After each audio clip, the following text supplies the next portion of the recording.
नमस्कार मित्रों, जय हिंद, वंदे मातरम। मैं हूं चंद्रवर्धन और पीसीएस एडुकेयर में मैं आपका हार्दिक अभिनंदन करता हूं। आज हम लोग इस वीडियो में देखने वाले हैं बिहार करंट अफेयर्स।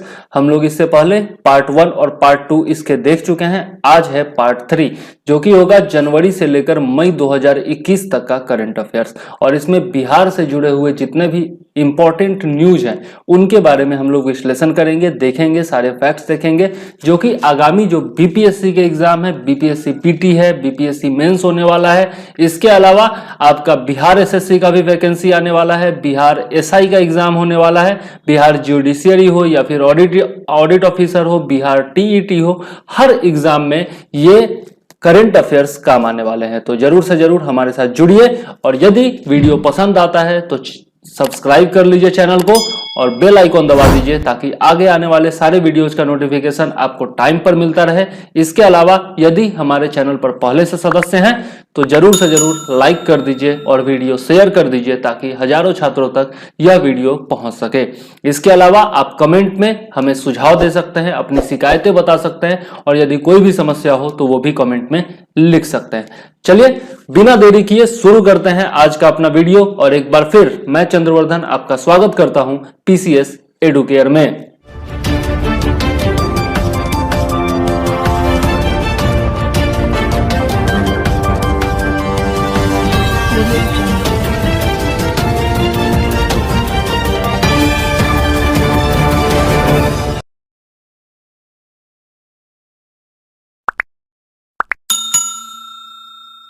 आज का पहला जो पॉइंट है हमारा वो है एक भारत श्रेष्ठ भारत।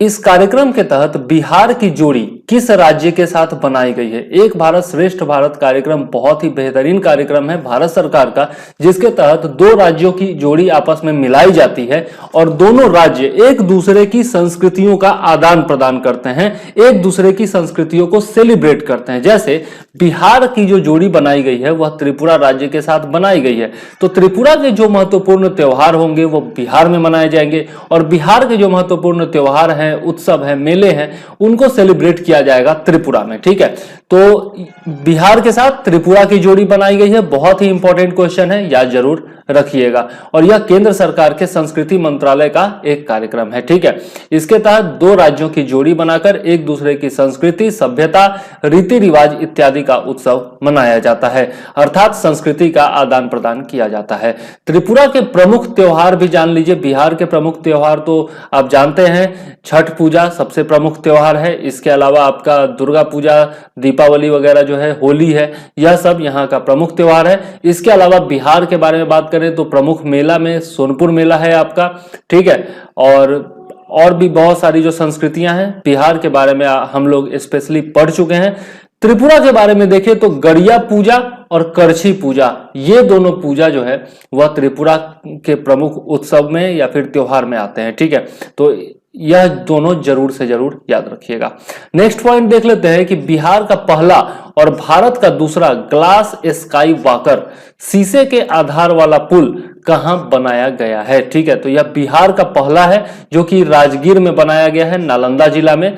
नेचर सफारी, जिसके बारे में हम लोग पहले भी पढ़ चुके हैं इससे पिछले वीडियो में, नालंदा जिला में राजगीर में जो नेचर सफारी बनाई गई है वहीं पर आपका ये ग्लास स्काई वॉकर बनाया गया है। नीचे जो आधार होता है जिस पर हम लोग चलते हैं वो शीशे का होता है, और उस पर मतलब देखिएगा, उस पर से चढ़ के अगर देखिएगा तो शीशे से एकदम स्पष्ट रूप से नीचे दिखाई देगा। थोड़ा डर भी लगता है लेकिन बड़ा मजेदार भी होता है। ठीक है, तो जरूर जाइए राजगीर और देखिए ग्लास स्काई वॉकर का मजा लीजिए। अब ये भी याद रखिए कि भारत का पहला sky walker, glass sky walker कहां बनाया गया था? तो ऋषिकेश उत्तराखंड में, जो कि आपका लक्ष्मण झूला का नाम सुना होगा आपने, वहां पर यह बनाया गया है। ठीक है, तो भारत का पहला फिर बिहार का पहला, ये दोनों याद रखिएगा। ठीक है, इंपॉर्टेंट है, जरूर से जरूर पूछा जा सकता है।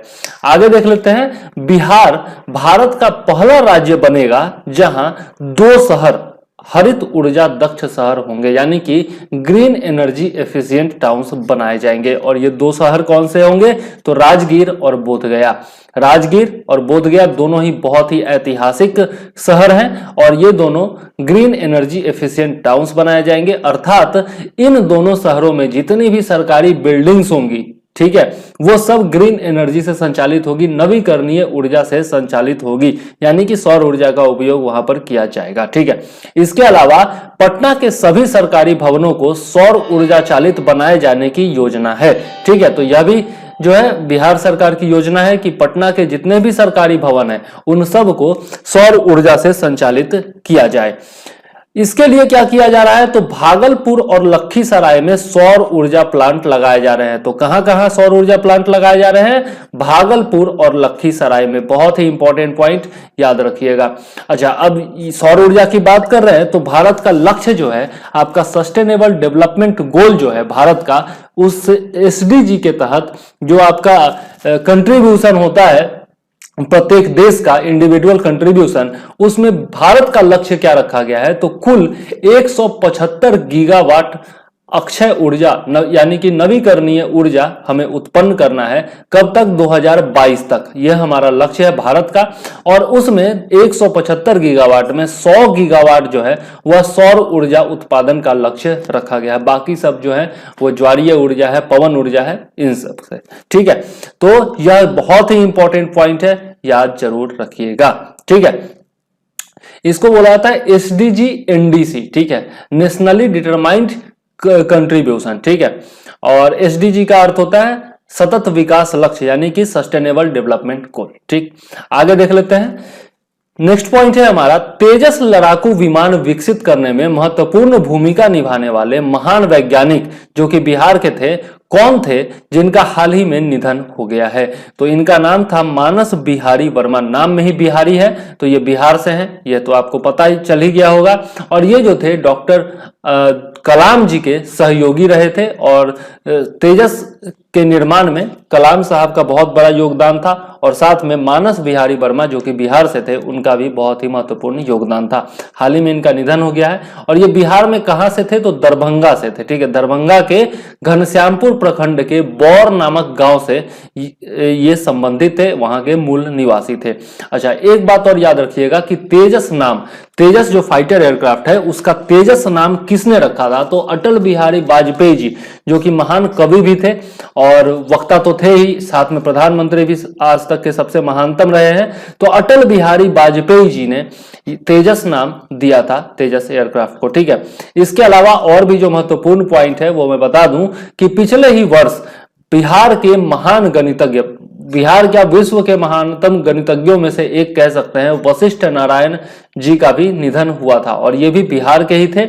इनके नाम पर सोन नदी पर बनाए गए कोइलवर रेल और सड़क ब्रिज का नामकरण किया गया था। ठीक है, याद रखिएगा कि वशिष्ठ नारायण जी के नाम पर सोन नदी पर बनाए गए कोइलवर रेल और सड़क ब्रिज, जो कि नया बनाया गया, कोइलवर पुल जो पुराना था वो तो आपका खत्म हो गया, 157 साल शायद पुराना था वो खत्म हो गया। अब उसके जगह पर नया जो ब्रिज बनाया गया है वह वशिष्ठ नारायण जी के नाम पर रखा गया है। और यह जो ब्रिज बना है वह 1.5 किलोमीटर लंबा, यानी कि 1.528 किलोमीटर लंबा, यानी कि लगभग 1.5 किलोमीटर लंबा यह पुल है। ठीक है, पुराना जो कोइलवर पुल था उसका निर्माण 1858 में किया गया था, यह भी याद रखने लायक तथ्य है। और उसका उद्घाटन, जो पुराना वाला पुल था उसका उद्घाटन वायसराय लॉर्ड एल्गिन ने किया था। तो यह सब ऐतिहासिक तथ्य हैं, हो सकता है पूछ दिया जाए, जो तथ्य आपके न्यूज में होते हैं उनसे संबंधित प्रश्न पूछे जाते हैं बीपीएससी में। रिचर्ड एटनबरो ने अपनी फिल्म गांधी, रिचर्ड एटनबरो की फिल्म है गांधी, जो कि आपको यूट्यूब पर भी मिल जाएगी, यह काफी प्रसिद्ध हुई थी वर्ल्ड वाइड। तो गांधी की शूटिंग जो थी वह कोइलवर पुल पर की थी। ठीक है, तो याद रखिएगा ये सारे तथ्य बहुत ही महत्वपूर्ण है। आगे देख लेते हैं, भागलपुर में खुदाई के दौरान गौतम बुद्ध की मूर्ति मिली है। ठीक है, मूर्ति की लंबाई कितनी है, तो 6 फीट है, 6 फीट है मूर्ति की लंबाई। और किस काल की है यह अभी पता नहीं लग पाया है, लेकिन इसकी विशेषताएं हैं कि गले में इसके कंठहार है, सिर पर योद्धाओं द्वारा धारण किया जाने वाला शिरस्त्राण है और कमर में मेखला है। ठीक है, यह सब इस मूर्ति की विशेषताएं हैं। अच्छा, यहां पर यह तथ्य याद रखिएगा नोट में कि विक्रमशिला बौद्ध विहार जो था वह कहलगांव भागलपुर में था। ठीक है, और कमेंट में जरूर लिखिएगा कि विक्रमशिला बौद्ध विहार जो था या विक्रमशिला विश्वविद्यालय जो था उसका निर्माण किस राजा ने करवाया था, यह आप कमेंट में जरूर लिखिएगा। जो प्राचीन भारतीय इतिहास के वीडियोज हैं उसमें मैंने बताया है, ठीक है। अच्छा, ये जो आपका विक्रमशिला बौद्ध विहार है यह तंत्रयान का प्रमुख केंद्र था, ठीक है, महत्वपूर्ण है, याद रखिएगा, तंत्रयान का महत्वपूर्ण केंद्र था ये, ठीक है। आगे देख लेते हैं। नेक्स्ट पॉइंट है हमारा, वरिष्ठ कांग्रेस नेता रघुनंदन लाल भाटिया जिनका हाल ही में निधन हो गया है वह किस राज्य के पूर्व राज्यपाल थे। तो ये केरल के राज्यपाल रहे थे 2004 से 2008 तक, तथा बिहार के भी राज्यपाल रहे थे 2008 से लेकर 2009 तक, ठीक है। तो ये पूछा जा सकता है। अमृतसर से 6 बार चयनित होकर यह सांसद बने थे। तो हो सकता है कि पूछ दिया जैसे पिछली बार देहांत हुआ था आपका रामविलास पासवान जी का, तो उनके बारे में बहुत ही डीप से जाकर के क्वेश्चन पूछा था, ठीक है, तो लोग जवाब देने में सक्षम नहीं हुए थे। तो इसलिए कोई भी जो पर्सनालिटी आपकी चर्चा में होती है तो उससे बहुत डीप में जाकर के क्वेश्चन पूछा जाता है। हो सकता है यह पूछ लिया जाए कि कहां से वो सांसद बने थे, तो अमृतसर से 6 बार चयनित होकर सांसद बने थे रघुनंदन लाल भाटिया और कांग्रेस के नेता थे, ठीक है। अब यहां पर एक बात और याद रखना है कि बिहार के एक और पूर्व राज्यपाल जिनका नाम था एम रामा ज्वाइस, उनका भी हाल ही में निधन हुआ था, ठीक है, और वो झारखंड के भी पूर्व राज्यपाल रह चुके थे। और ये जो रामा ज्वाइस जी जो हैं वो पहले पंजाब और हरियाणा हाईकोर्ट यानी कि चंडीगढ़ हाईकोर्ट के पूर्व मुख्य न्यायाधीश भी रह चुके थे, ठीक है। तो ये सब फैक्ट्स हैं जो कि याद रखना चाहिए। एक्स्ट्रा फैक्ट्स मैं आपको हर पॉइंट के साथ बताऊंगा ताकि आपको एग्जाम में कोई दिक्कत ना हो, ठीक है। नेक्स्ट पॉइंट हम लोग देख लेते हैं। होम आइसोलेटेड या क्वारंटाइंड मरीजों की ट्रैकिंग के लिए बिहार सरकार ने कौन सा एप्लीकेशन लॉन्च किया है। तो याद रखिएगा इस एप्लीकेशन का नाम है HIT यानी कि हिट एप्लीकेशन और इसका फुल फॉर्म है होम आइसोलेशन ट्रैकिंग एप्लीकेशन यानी कि हिट एप्लीकेशन शॉर्ट फॉर्म में। चलिए, इसके बारे में कुछ खास तथ्य नहीं है, लेकिन एप्लीकेशन का नाम याद रखिएगा क्योंकि कोविड से जुड़ा हुआ है, ठीक है। और अभी कोविड से जुड़ा हुआ कुछ भी मिले तो उसको निश्चित रूप से याद रख लीजिएगा, बहुत ही इंपॉर्टेंट क्वेश्चन बनता है।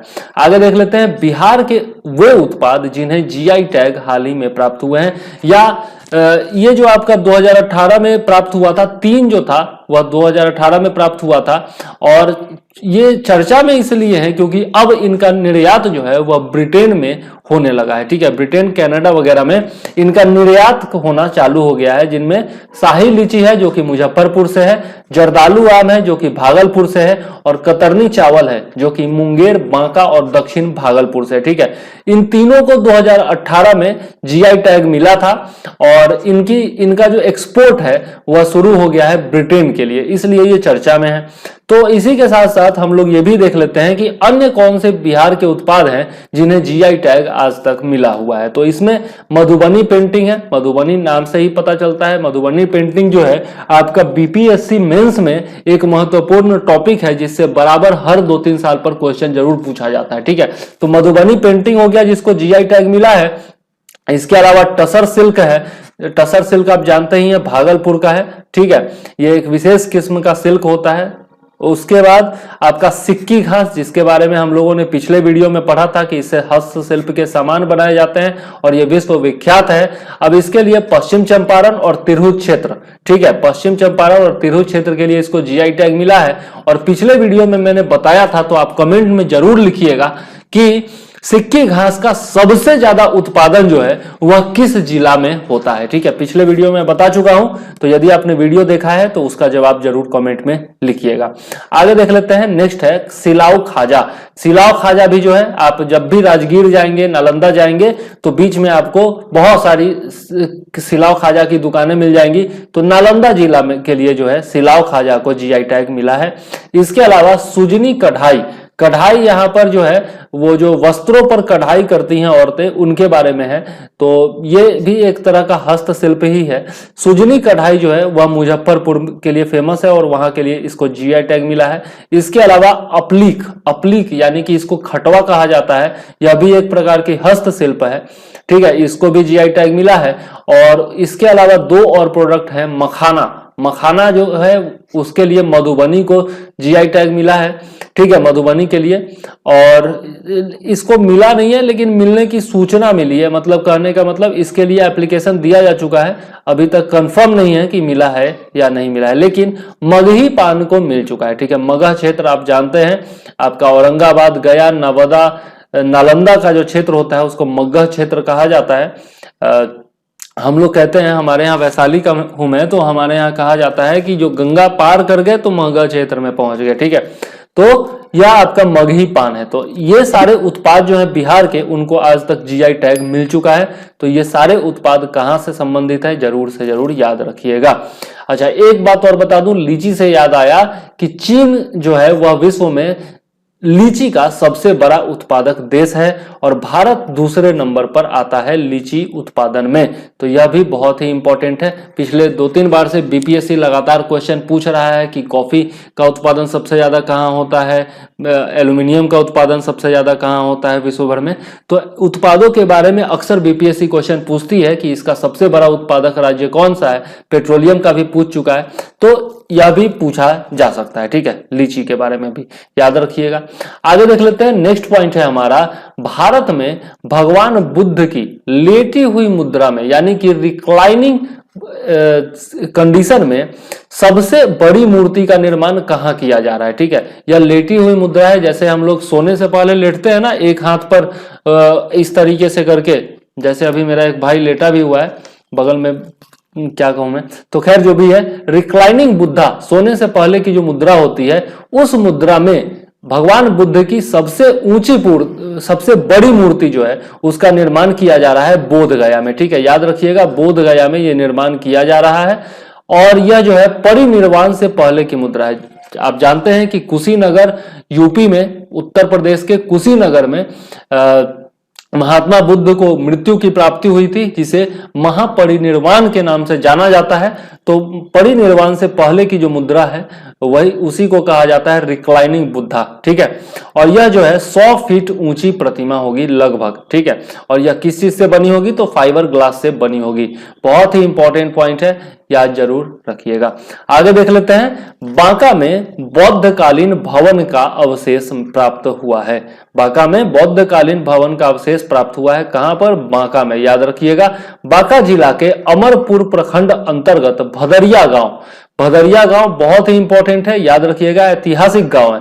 भदरिया गांव के समीप चांदन नदी में करीब 50 फीट की दूरी तक ईंटों के बने पुराने भवनों का अवशेष मिला है, ठीक है। और यहां पर जो ईंट है, ईंट जो मिला है उसका डायमेंशन क्या है, तो 18 इंच चौड़ाई जो है वह 9 इंच है और मोटाई है 2 इंच, ठीक है। तो यह डायमेंशन भी याद रखिएगा। और यह जो मूर्ति है, यह जो अवशेष मिला है, यह 6ठी शताब्दी से पहले का अवशेष है, यह भी याद रखिएगा। अब इस क्षेत्र को मुख्यमंत्री के द्वारा पर्यटन केंद्र के रूप में विकसित करने की घोषणा की गई है, और क्योंकि इसके आसपास के क्षेत्रों में पहले भी मृद भांड मिल चुके हैं, ठीक है। चांदन नदी के वर्ष 1995 से पहले की धारा को पुनर्जीवित करने की भी योजना है। यह एक ऐतिहासिक स्थल है जहां महात्मा बुद्ध भी आए थे, ठीक है। और प्रारंभिक अध्ययन में 2600 साल पुराने मृतभांड एवं अन्य अवशेष भी यहां से प्राप्त हुए हैं। एक और चीज याद रखिएगा कि वैदिक युग के खिलौने, मृतभांड, बटखरा और स्क्रैपर्स भी इस क्षेत्र से जुटाए गए हैं। इसके अलावा यह बहुत ही इंपॉर्टेंट तथ्य है कि महात्मा बुद्ध की जो पहली चारिका थी, ठीक है, परिचारिका कह सकते हैं या सेविका कह सकते हैं, उसका नाम था विशाखा। विशाखा को माना जाता है, जिन्हें मिगार माता के नाम से भी जानते हैं। और वो जो थी वो भद्दई ग्राम की थी। यह जो है आपका फैक्ट है। और बौद्ध विद्वानों ने भदरिया ग्राम को ही भद्दई ग्राम के रूप में पहचाना है, ठीक है, तथ्यों के आधार पर या फिर सबूतों के आधार पर, ठीक है। तो यह जो बिहार का भदरिया गांव है, इसी को भद्दई ग्राम माना गया है, जहां पर महात्मा बुद्ध की सबसे पहली परिचारिका विशाखा या फिर मिगार माता मूल निवासी थी जहां की, ठीक है। तो याद जरूर रखिएगा, ये फैक्ट बहुत ही इंपॉर्टेंट है। महात्मा बुद्ध से जुड़ा हुआ जितना भी फैक्ट है वो जरूर पूछा जाता है, ठीक है। आगे देख लेते हैं, आईआईटी पटना बनेगा पूर्वी भारत का स्टार्टअप हब। अब इसके लिए क्या क्या किया जा रहा है, तो बिहटा स्थित आईआईटी पटना परिसर में इंक्यूबेशन सेंटर भवन का उद्घाटन हाल ही में किया गया है और इसका क्षेत्रफल कितना है, तो 30,000 वर्ग फुट क्षेत्रफल में यह फैला हुआ है और इसकी लागत जो है वो 47 करोड़ रुपए यानी कि 47 करोड़ रुपीज है। ठीक है, अब इसमें क्या क्या किया जा रहा है, तो मेडिकल, इलेक्ट्रॉनिक्स, डिजाइन और डेवलपमेंट यानी कि निर्माण से जुड़े हुए, निर्माण यानी कि डेवलपमेंट कह सकते हैं, मैन्युफैक्चरिंग कह सकते हैं, तो इससे जुड़े हुए 40 से अधिक स्टार्टअप को तकनीकी सहायता और सभी को 10-10 लाख रुपए 10-10 लाख रुपए की फंडिंग बिहार सरकार के द्वारा उपलब्ध कराई जा रही है। इसमें 20 स्टार्टअप जो हैं वह बिहार के हैं यानी कि बिहारी हैं, तो इंपॉर्टेंट है, 10-10 लाख रुपए दिया जाएगा, याद रखिएगा। ठीक है, और 20 स्टार्टअप जो है वो बिहार के हैं। अब ये स्टार्टअप जो है वो करेंगे क्या, तो प्राकृतिक आपदा जैसे बाढ़, सूखा, आकाशीय बिजली इत्यादि से मुकाबले के लिए एप्लीकेशन, सॉफ्टवेयर और इलेक्ट्रॉनिक उपकरण विकसित करेंगे। ठीक है, तो इस प्रकार से आईआईटी पटना उत्तर पूर्व का आपका स्टार्टअप हब बनने की राह पर अग्रसर है। आगे देख लेते हैं, नेक्स्ट पॉइंट है कुकड़ी बिगहा। यह गांव निश्चित रूप से याद रखिएगा, बहुत ही इंपॉर्टेंट है। कुकड़ी बिगहा गांव जो है वह भारत का सबसे पहला न्यूट्रिशनल विलेज बनेगा। ठीक है, यानी कि पोषण गांव, पोषक गांव या पोषण गांव कह सकते हैं, न्यूट्रिशनल विलेज। पटना जिला के दुल्हिन बाजार प्रखंड के अंतर्गत उल्लार सोरंगपुर पंचायत में स्थित है यह कुकड़ी बिगहा गांव। ठीक है, यहां पर क्या किया जाएगा, तो बायो फोर्टिफाइड फसलों की खेती जैविक तरीके से की जाएगी, यानी कि यहां पर रासायनिक खाद और बीज का इस्तेमाल नहीं किया जाएगा। जो भी इस्तेमाल होगा वो पूर्णतया प्राकृतिक वस्तुओं का इस्तेमाल होगा, चाहे वो बीज हो, रसायन हो, कीटनाशक हो, जो भी हो। ठीक है, रसायन नहीं, उर्वरक, सॉरी। आगे देख लेते हैं, हार्वेस्ट प्लस के सहयोग से रूरल डेवलपमेंट काउंसिल गांव के 1800 किसानों की मदद करेगी। तो यह भी इंपॉर्टेंट पॉइंट है, याद रखिएगा, हार्वेस्ट प्लस और रूरल डेवलपमेंट काउंसिल। आगे देख लेते हैं, बामेती किसानों को, बामेती नाम का जो संगठन है या फिर जो सरकार की इकाई है, वह किसानों को बायो फोर्टिफाइड कृषि का प्रशिक्षण देगी तथा महिंद्रा एंड महिंद्रा कंपनी जो है, जो प्राइवेट कंपनी है, वह खेत की जुताई में मदद करेगी। महिंद्रा का ट्रैक्टर आता है, आपको पता है, और भी बहुत सारे कृषि उपकरण आते हैं, तो महिंद्रा एंड महिंद्रा जो है वह कंपनी खेती की जुताई में मदद करेगी, खेत की जुताई में। इसके अलावा इससे बिहार में कुपोषण की समस्या कम करने में मदद मिलेगी, साथ ही किसानों को आर्थिक लाभ भी इससे होने वाला है। तो बहुत ही इंपॉर्टेंट न्यूज है, कृषि से जुड़ा हुआ, और बिहार की जो अर्थव्यवस्था है वह कृषि पर आधारित है, इसलिए जरूर से जरूर याद रखिएगा। आगे देख लेते हैं, नीतीश कुमार की महत्वाकांक्षी 7 निश्चय योजना पार्ट 2। आप जानते हैं जब नीतीश कुमार पिछली बार जीते थे तो पार्ट 1 लेकर के आए थे 7 निश्चय योजना का, जिससे बराबर क्वेश्चन पूछा गया। तो अब इस बार जीते हैं तो पार्ट 2 लेकर के आए हैं, तो इससे भी क्वेश्चन बन सकता है। और यह सबसे पहले तो याद रखिए कि यह जो है 2020 से लेकर 2025 तक के लिए 7 निश्चय योजना पार्ट 2 लाया गया है। अब इसके 7 आयाम कौन कौन है, तो पहला है युवा शक्ति बिहार की प्रगति। ठीक है, पहला है आपका युवा शक्ति बिहार की प्रगति। इसके लिए, इसके तहत जो है उच्च शिक्षा के लिए क्रेडिट कार्ड योजना, कंप्यूटर प्रशिक्षण, संवाद कौशल और व्यवहार कौशल का वादा किया गया है। साथ ही प्रत्येक आईटीआई और पॉलिटेक्निक संस्थानों में प्रशिक्षण की गुणवत्ता बढ़ाने हेतु सेंटर ऑफ एक्सीलेंस बनाने की योजना है। और इसके बारे में, ये सेंटर ऑफ एक्सीलेंस जो बनाया जा रहा है, इसके बारे में पिछले वीडियो में हम लोग पढ़ चुके हैं। तो आप बताइएगा कि आईटीआई कॉलेजेज को सेंटर ऑफ एक्सीलेंस में बदलने के लिए बिहार सरकार ने किस कंपनी के साथ समझौता किया है, यह कमेंट में जरूर से जरूर लिखिएगा। ठीक है, पिछले वीडियो में मैं बता चुका हूं। आगे देख लेते हैं, सशक्त, दूसरा जो आयाम है इसका वो है सशक्त महिला, सक्षम महिला। अब इसमें क्या किया जाएगा, तो इसमें महिला उद्यमिता को बढ़ाया जाएगा। ठीक है, प्रोत्साहित किया जाएगा, और इसके तहत जो महिलाएं व्यापार करेंगी या फिर कोई परियोजना लगाएंगी, उनको परियोजना लागत का 50% यानी कि आधा भाग अथवा अधिकतम 5 लाख रुपए तक ब्याज मुक्त ऋण दिया जाएगा। तो यह इंपॉर्टेंट पॉइंट है कि कितना ऋण दिया जाएगा, अधिकतम कितना होगा, यह याद रखिएगा। इसके अलावा उच्च शिक्षा हेतु लड़कियों को प्रेरित करने के उद्देश्य से इंटर पास करने पर 25,000 रुपए और ग्रेजुएट होने पर 50,000 रुपए आर्थिक सहायता दी जाएगी। ठीक है, इंपॉर्टेंट है। अब है तीसरा जो आयाम है इसका 7 निश्चय योजना पार्ट 2 का, वह है हर खेत तक सिंचाई का पानी, यानी कि अगले 5 सालों में हर खेत तक सिंचाई हेतु पानी की उपलब्धता सुनिश्चित की जाएगी।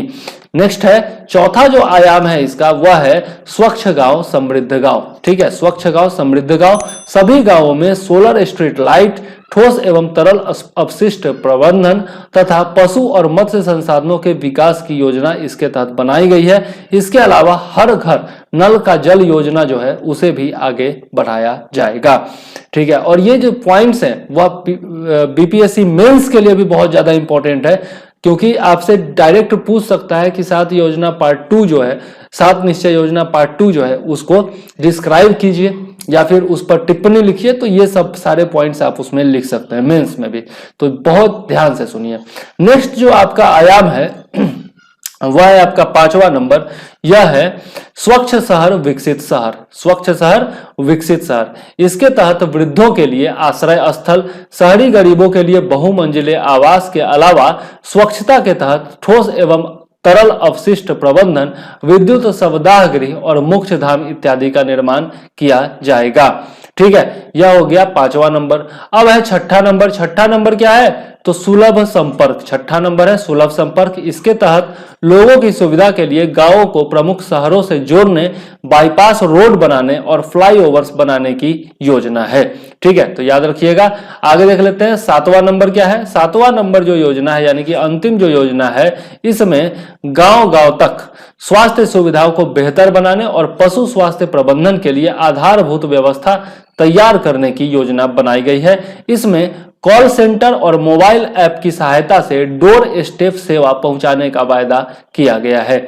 इसके अलावा टेलीमेडिसिन के जरिए पीएचसी सीएचसी के साथ ही अनुमंडल और जिला अस्पतालों को जोड़ने की बात कही गई है। साथ ही मौजूदा अस्पतालों में सुविधाओं को बेहतर बनाने का और उसका विस्तार करने का वायदा किया गया है। तो यह 7 निश्चय योजना बहुत ही इंपॉर्टेंट है। सातों योजनाएं जो है वो याद रखिएगा और किसके तहत क्या क्या किया जाएगा यह भी याद रखिएगा। नेक्स्ट पॉइंट है हमारा, कृषि भवन समेत 3 परियोजनाओं का उद्घाटन किया गया है। तो मुख्यमंत्री नीतीश कुमार ने सितंबर 2020 में मीठापुर पटना में, मीठापुर जहां पर बस स्टैंड भी था, तो पटना में 23.80 एकड़ में बने राज्य स्तरीय कृषि भवन समेत 3 परियोजनाओं का उद्घाटन किया है। कृषि भवन की जो लागत है वह है 125.23 करोड़ रुपए। तो यह कुछ खास नहीं है, लेकिन याद रखिएगा, आंकड़ा भी कभी कभार पूछ देता है। इस अवसर पर बिहार ऐप का लोकार्पण किया गया एवं बिहार एग्री इन्वेस्टमेंट प्रमोशन पुस्तिका का भी विमोचन किया गया। इस हरित भवन की नींव 2014 में रखी गई थी। यह जो भवन बनाया गया है यह पूरी तरह से ग्रीन बिल्डिंग कॉन्सेप्ट पर आधारित है, यानी कि यहाँ पर जो भी ऊर्जा की खपत होगी वह नवीकरणीय ऊर्जा से इस्तेमाल में लाई जाएगी। और इसके अलावा इसमें जो है हरित आवरण भी लगाया जाएगा, ग्रीन ग्रास हो गया या फिर आपके पेड़ पौधे जो है चारों तरफ लगाए जाएंगे। तो इसी को कहा जाता है हरित भवन। ठीक है, जहां पर आपका रसायन का उपयोग कम से कम हो, मतलब नहीं के बराबर हो, और इसके अलावा जो ऊर्जा हो उसके लिए पर्यावरण को कोई भी नुकसान न पहुंचाया जाए। ठीक है, तो उसको ग्रीन बिल्डिंग कॉन्सेप्ट कहा जाता है। इसके अलावा पाटलिपुत्रा बस टर्मिनल का भी जो है उद्घाटन किया गया है। पटना गया मार्ग पर यह आपका टर्मिनल है। ठीक है, याद रखिएगा। इसके अलावा आरा, औरंगाबाद, नवादा एवं झाझा के बस अड्डों का भी उद्घाटन किया गया है। तो कहां कहां बस टर्मिनल या फिर अड्डा का उद्घाटन किया गया है याद रखिएगा। और ये भी बहुत ही इंपॉर्टेंट है कि जितने भी बस टर्मिनल्स हैं उनकी कार्यकारी एजेंसी जो है उसका नाम है बुडको। ठीक है, बुडको यह अंग्रेजी में है, इसका फुल फॉर्म आप देखिएगा, मुझे फिलहाल ध्यान में नहीं आ रहा है, तो यह है बुडको। ठीक है, आगे देख लेते हैं। क्षेत्रफल जो है इस बस टर्मिनल का, ये पाटलिपुत्रा बस टर्मिनल का क्षेत्रफल जो है वह 25.02 एकड़ है। ठीक है, तो काफी लंबा चौड़ा है और बिहार एवं अन्य राज्यों के लिए 3000 बसों का परिचालन यहां से किया जाएगा। और एक और जो परियोजना, ये तीसरी परियोजना जिसका मैंने बात किया था, तो यह है Jayaprabha Medanta super speciality hospital. Medanta hospital, आपके नरेश त्रेहान जी जो है आजकल बराबर न्यूज में आते रहते हैं, भारत सरकार का जो कोविड से नियंत्रण के लिए समूह है उसमें भी ये शामिल है। रणदीप गुलेरिया के साथ ये बराबर टीवी पर नजर आते हैं। पीपीपी मॉडल यानी कि पब्लिक प्राइवेट पार्टनरशिप मॉडल पर आधारित यह जो है आपका हॉस्पिटल है जिसकी शुरुआत 2016 में की गई थी। मेदांता ग्रुप के चेयरमैन कौन है? तो नरेश त्रेहान है, याद रखिएगा। और इसमें अभी क्या क्या सुविधा चालू हो गई है? तो ओपीडी में आपका इंटरनल मेडिसिन, नेफ्रोलॉजी एवं कार्डियोलॉजी कंसल्टेशन सर्विस की शुरुआत हो चुकी है। ठीक है, तो ये तीनों परियोजनाएं जो हैं इनका उद्घाटन किया गया है मुख्यमंत्री नीतीश कुमार जी के द्वारा, याद रखिएगा। और ये हमारा आज का अंतिम पॉइंट है इस वीडियो का।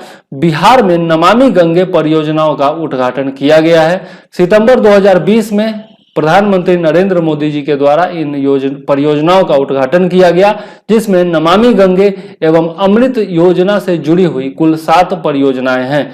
7 परियोजनाओं में 4 जो है वो जलापूर्ति परियोजनाएं हैं, 2 सीवरेज ट्रीटमेंट प्लांट है एवं 1 रिवर फ्रंट डेवलपमेंट परियोजना है। अब ये सब कहां कहां है इसके बारे में जानते हैं। परियोजनाओं की जो लागत है वह कुल लागत आपका 541 करोड़ रुपए है, पहले तो ये याद रखिएगा। इसके अलावा आगे देख लेते हैं परियोजनाओं के बारे में। तो बेऊर पटना, बेऊर जहां पर जेल भी है, फेमस जेल है, तो बेऊर पटना में एवं करमली चक में 151 करोड़ की लागत से बनी सीवरेज ट्रीटमेंट प्लांट तथा छपरा और सिवान में जलापूर्ति योजनाओं का उद्घाटन किया गया है। इसके अलावा मुंगेर तथा जमालपुर में जलापूर्ति परियोजनाओं का शिलान्यास किया गया है। तो उद्घाटन और शिलान्यास में अंतर है, उद्घाटन बनने के बाद होता है और शिलान्यास बनने से पहले होता है। ठीक है, शिलान्यास करने का मतलब कि फाउंडिंग स्टोन रखना, ठीक है, और फाउंडेशन स्टोन रखना, और इसके अलावा आप नींव रखना भी इसको कहा जाता है। ठीक है, नमामि गंगे के अंतर्गत मुजफ्फरपुर में रिवर फ्रंट डेवलपमेंट योजना का शिलान्यास किया गया है। इसके तहत 11 करोड़ की लागत से अखाड़ा घाट, चंदवारा घाट और सीरी घाट का विकास किया जाएगा। ठीक है, तो बहुत ही इंपॉर्टेंट ये पॉइंट है, याद रखिएगा। इसके अलावा गंगा नदी की स्वच्छता को ध्यान में रखते हुए बिहार में 6000 करोड़ से अधिक की 50 से अधिक परियोजनाओं को मंजूरी दी गई है, जिसमें कई जल शोधन संयंत्र शामिल है। ठीक है, मतलब वाटर को रिफाइन करने का जो आपका संयंत्र होता है वो सब। ठीक है, वाटर ट्रीटमेंट प्लांट इसको कहा जाता है, जल शोधन संयंत्र को। ठीक है, अंग्रेजी में। गंगा किनारे के गांवों को गंगा ग्राम के रूप में विकसित किया जा रहा है। यह भी बहुत ही महत्वपूर्ण योजना है, इससे गंगा मैया शुद्ध हो सकेंगी। तो ये सब जो है आप याद रखिएगा। आज का ये हमारा लास्ट टॉपिक था। यदि वीडियो पसंद आया हो तो जरूर से जरूर लाइक कर दीजिएगा, ठीक है, शेयर कर दीजिएगा बहुत सारे लोगों के साथ, और सब्सक्राइब कर लीजिएगा चैनल को यदि आपको वीडियो पसंद आया है तो। और साथ ही साथ बेल आइकॉन भी दबा दीजिएगा, घंटी का आइकॉन होगा उसको दबा दीजिएगा, ताकि आपको सारे वीडियोज का नोटिफिकेशन टाइम पर मिलता रहे। ठीक है, इसके अलावा आप कमेंट्स में जरूर जितने भी सवाल मैंने पूछे हैं, 3 सवाल पूछे हैं, तीनों का आंसर लिखिएगा। अगर आप देते हैं तो बहुत अच्छी बात है, नहीं तो अगले वीडियो में मैं उन तीनों सवालों का जवाब आपको दे दूंगा। ठीक है, चलिए, तो इसी के साथ अच्छा एक बात और मैं बता दूं कि 1 जुलाई से हमारा प्रोग्राम शुरू हो रहा है बीपीएससी पीटी के लिए। मात्र 2500 रुपए में आपको बिहार स्पेशल सारे नोट्स दिए जाएंगे, करंट अफेयर्स दिए जाएंगे जनवरी से लेकर के और पीटी से पहले तक का, और पीटी तक का जितना भी गाइडेंस है, आपका टेस्ट सीरीज है वगैरह सब कुछ दिया जाएगा। तो मात्र 2500 रुपया उसका शुल्क है। यदि आप जुड़ना चाहते हैं तो जुड़ सकते हैं। 9525360283 पर आप मुझे व्हाट्सएप कर सकते हैं। ठीक है, और आज मैंने एक अपना नया ग्रुप भी बनाया फेसबुक पर जिसका नाम है जीएस एडुकेयर, तो उससे भी आप जुड़ सकते हैं। ठीक है, यदि मुझसे जुड़ना हो तो। ठीक, चलिए, इन सब बातों का ध्यान रखिएगा, अपने स्वास्थ्य का ध्यान रखिएगा, स्वस्थ रहिए, सुरक्षित रहिए। जय हिंद, वंदे मातरम।